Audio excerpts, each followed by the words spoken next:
आखिर क्यों चल रही हैं साउथ की फिल्में और क्यों पिट रहा है बॉलीवुड? अगर आप इस सवाल को मुझसे पूछें, तो मेरे पास इसके 3 मुख्य कारण हैं। क्योंकि बॉलीवुड सिर्फ 3 तरह की फिल्में बना रहा है। बॉलीवुड या तो रीमेक बना रहा है, या बायोपिक्स बना रहा है, या फिर एलजीबीटी कम्युनिटी पर कुछ फिल्म बना देता है। अगर आप पिछले साल आई 5 ऐसी फिल्मों का जिक्र करें जिन्होंने बॉलीवुड को कुछ कमा कर दिया है, उनमें से 2 फिल्में बायोपिक हैं। 83 को आप इस कैटेगरी में रख सकते हैं, बेल बॉटम को इस कैटेगरी में रख सकते हैं। फिर चंडीगढ़ करे आशिकी जैसी फिल्म है जो कि एलजीबीटी कम्युनिटी पर है। अंतिम जैसी फिल्म है जो कि एक रीमेक है। इसमें अगर आप बॉलीवुड की कोई ऐसी फिल्म उठाएं जिसकी स्टोरी ओरिजिनल थी, मैं ट्रीटमेंट की बात नहीं कर रहा हूं, मैं एक्टिंग की बात नहीं कर रहा हूं, मैं और कोई बात नहीं कर रहा हूं, सिर्फ मैं कहानी की बात कर रहा हूं, तो सिर्फ आपको सूर्यवंशी एक ऐसी फिल्म दिखाई देगी जिसको हम कह सकते हैं कि उसकी कहानी न रीमेक थी, न बायोपिक थी, और न एलजीबीटी कम्युनिटी से थी। बाकी सारी फिल्में इसी कैटेगरी में आ रही हैं और यही वजह है कि दर्शक अब ऊब चुके हैं। दूसरी तरफ अगर आप साउथ का रुख करें, तो साउथ ने लगातार ऐसी फिल्में दी हैं जिनकी स्टोरी में एटलीस्ट यूनिकनेस है, कुछ नया है, एटलीस्ट वो फ्रेश हैं, किसी का रीमेक नहीं है। आप चाहे पुष्पा उठा लें, जय भीम उठा लें, कोई भी फिल्म उठा लें। मास्टर आई थी एक फिल्म, वकील साहब एक फिल्म आई थी, अन्नथे एक फिल्म आई थी। ये सारी फिल्में इसलिए चली हैं क्योंकि इनकी स्टोरी अलग थी। बायोपिक्स चला करते थे। आज से 15 साल पहले बॉलीवुड को एक मंत्रा मिल गया था रीमेक और बायोपिक का। तो रीमेक तो पूरा घिस घिस के बनाए हैं। अभी भी कम से कम 24 फिल्में ऐसी हैं बॉलीवुड में जो रीमेक्स आने वाली हैं, और इतनी ही करीब करीब बायोपिक्स आने वाली हैं।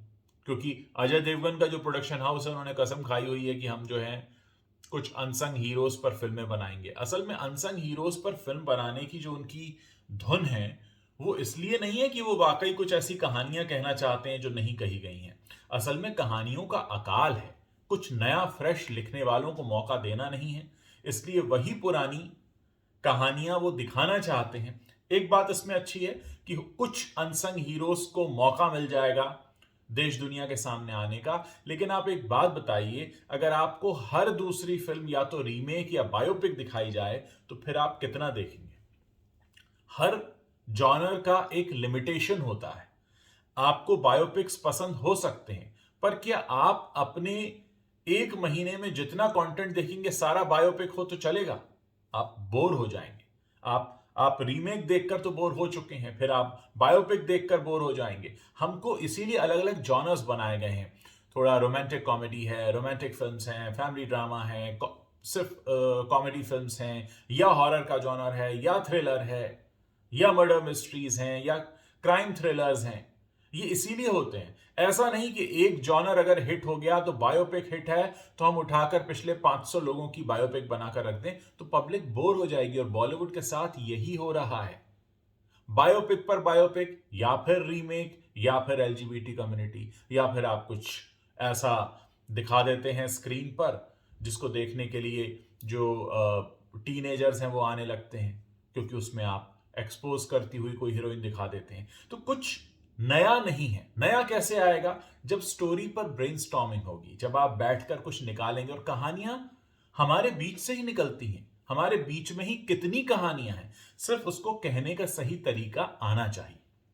अगर आप ये सोचकर बनाएंगे कि बायोपिक चल रहा है, ये चल रहा है, यही बनाते हैं, जब एटीट्यूड ये हो जाता है कि ये चल रहा है, यही बनाते हैं, तो फिर क्या होता है? फिर यही होता है जो बॉलीवुड के साथ हो रहा है। लोग छोड़ छोड़ के जा रहे हैं, बॉलीवुड की फिल्में नहीं देख रहे हैं। हम साउथ देखेंगे, एटलीस्ट कुछ फ्रेश है, कुछ नया है। मनोरंजन, एंटरटेनमेंट आदमी क्यों चाहता है? किसी नएपन के लिए। आप जब अपने मोनोटोनस रूटीन से बोर हो जाते हैं, तब आपको एक ब्रेक चाहिए होता है। उस ब्रेक में भी अगर आप एक ही जैसा कंटेंट बैक टू बैक देखेंगे, तो वो तो फिर कंटेंट देखकर बोरियत होने लगेगी। अगर आने वाली हर फिल्म थ्रिलर हो, आने वाली हर फिल्म हॉरर हो, आने वाली हर फिल्म एक ही जॉनर की हो, तो फिर ब्रेक कहां है?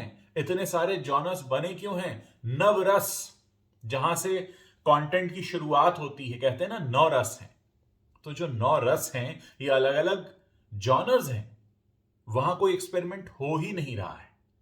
कॉपी कैट बनना, रीमेक्स बनाना और एक ही हिट फॉर्मूले को बार बार तब तक रिपीट करना जब तक कि वो जॉनर फ्लॉप ना हो जाए, इसका नाम बॉलीवुड है। और इसलिए लोग छोड़कर जा रहे हैं। ये बहुत डिटेल्ड स्टडी है। मैंने पिछले कुछ समय में आई फिल्मों की तरफ गौर से देखा तो मुझे लगा एक सिर्फ 3 ही तरह की फिल्में मुझे दिखाई दे रही हैं। इसमें नया क्या है? और फिर अगर मैं किसी एंटरटेनमेंट के लिए जाता हूं तो मुझे ब्रेक चाहिए। आपने सुना होगा कि एक्टर्स कहते हैं मैंने फला परफॉर्मेंस में लोगों को एक शॉक दिया है। वो शॉक क्यों देते हैं? क्योंकि वो कुछ नया करते हैं, कुछ ऐसा करते हैं जो पहले ना हुआ हो। हर फिल्म में अगर शाहरुख खान हाथ फैलाकर खड़े हो जाएंगे तो क्या होगा? पिटने लगेंगे ना। जीरो इसीलिए पिट गई क्योंकि आपने वही किया। अक्षय कुमार हर फिल्म में अक्षय कुमार बन जाएंगे तो फिल्म पिटने लगेगी ना। इसीलिए होता है। इसीलिए वो नयापन चाहिए होता है। इसीलिए कैरेक्टर में जाना जरूरी है। इसलिए नई कहानियों पर प्रयोग जरूरी है। और यही वजह है कि बॉलीवुड ये नहीं कर रहा है और इसीलिए मार्केट लूज हो रहा है, जमीन छूट रही है। आपके दर्शक दूसरी तरफ जा रहे हैं, पैसा खर्च करते हैं पर आपको नहीं देते। और आप अभी भी नेपोटिज्म को प्रमोट करने में लगे हो। और जिस तरह की हरकतें पिछले कुछ महीने से चल रही हैं, वो दिन ज्यादा दूर नहीं है जब बॉलीवुड के पास जो अभी बचे खुचे दर्शक हैं उतने भी नहीं होंगे। तो ये संभलने की तैयारी करनी होगी और अगर अब भी नहीं संभले तो फिर इस इंडस्ट्री को बचाना बहुत मुश्किल हो जाएगा।